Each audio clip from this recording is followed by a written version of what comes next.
Sie alle kennen die berühmten Venusfiguren des Jungpaläolithikums. Die berühmteste Figur ist sicherlich die Venus von Willendorf.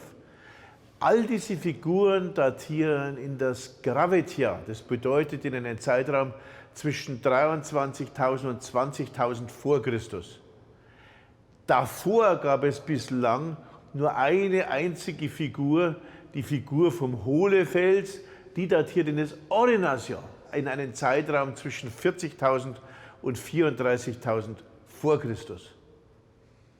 Und jetzt kommt hier ganz vom Nordrand der Koine, kurz vor dem ewigen Eis, vor dem Eisvorschub aus dem Norden, aus Skandinavien, bei Breitenbach, eine weitere Figur dazu, die praktisch der Venus vom Hohlefels äußerst stark ähnelt.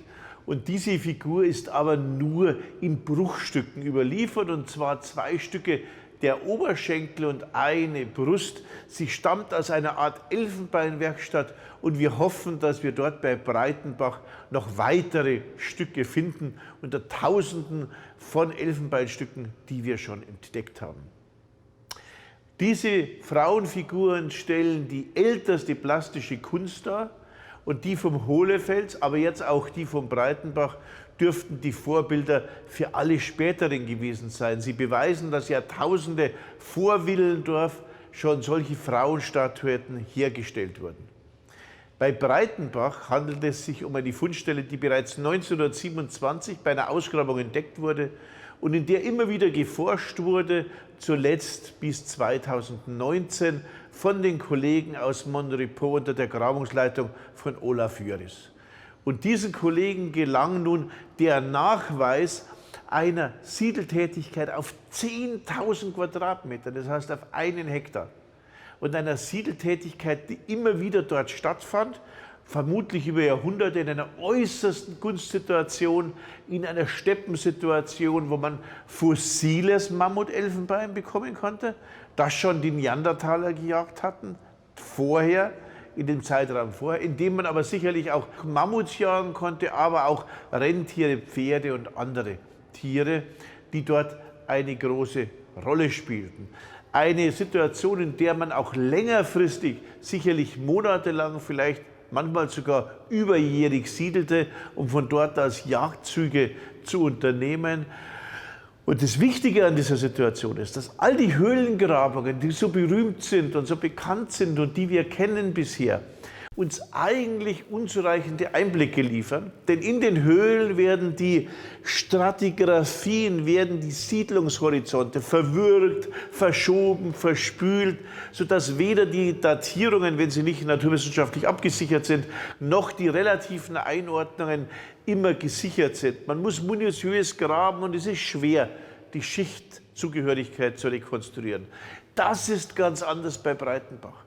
Breitenbach ermöglicht uns zum ersten Mal flächendeckende Archäologie fürs Aurynasjahr, zum ersten Mal einen großen Freilandfundplatz, den wir auf Tausenden von Quadratmetern erforschen können und bei dem wir etwas über die räumliche Organisation der Menschen lernen.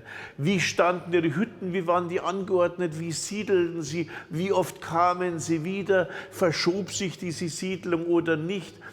Gibt es Unterschiede in der Siedlungstätigkeit und so weiter? Das sind alles Fragen, die Fragen der räumlichen Organisation, die praktisch ansonsten im Aurynasjahr unmöglich zu bearbeiten sind. Und an dieser Fundstelle haben wir nun die einmalige Chance, großflächige Untersuchungen durchzuführen, zu sehen, ob saisonal andere Plätze aufgesucht wurden, wie groß die Siedlung selbst war. Wir haben ja nun nicht mal Ahnung über die wirklichen Gruppengrößen. Möglicherweise können wir hier in Zukunft Gruppengrößen feststellen. Möglicherweise können wir die Siedlungsdauer feststellen, ob vielleicht sogar überjährig gesiedelt wurde.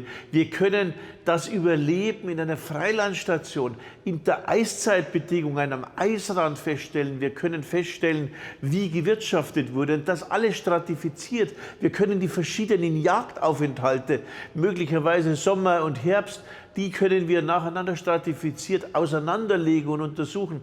Das heißt, wir haben hier die einmalige Erkenntnismöglichkeit, zumal die Fundstelle den Knochen, das sieht man hier hinter mir perfekt erhellt. Wir haben ja nicht nur diese Frauenfigürchen, wir haben ja auch immer wieder verlorene Eisfuchszähne, möglicherweise als Kleiderbesatz. Wir haben darüber hinaus zum Beispiel aus einer Elfenbeinwerkstatt den Versuch, verschiedene Perlen herzustellen, wo die eher schlechten Perlen zurückblieben.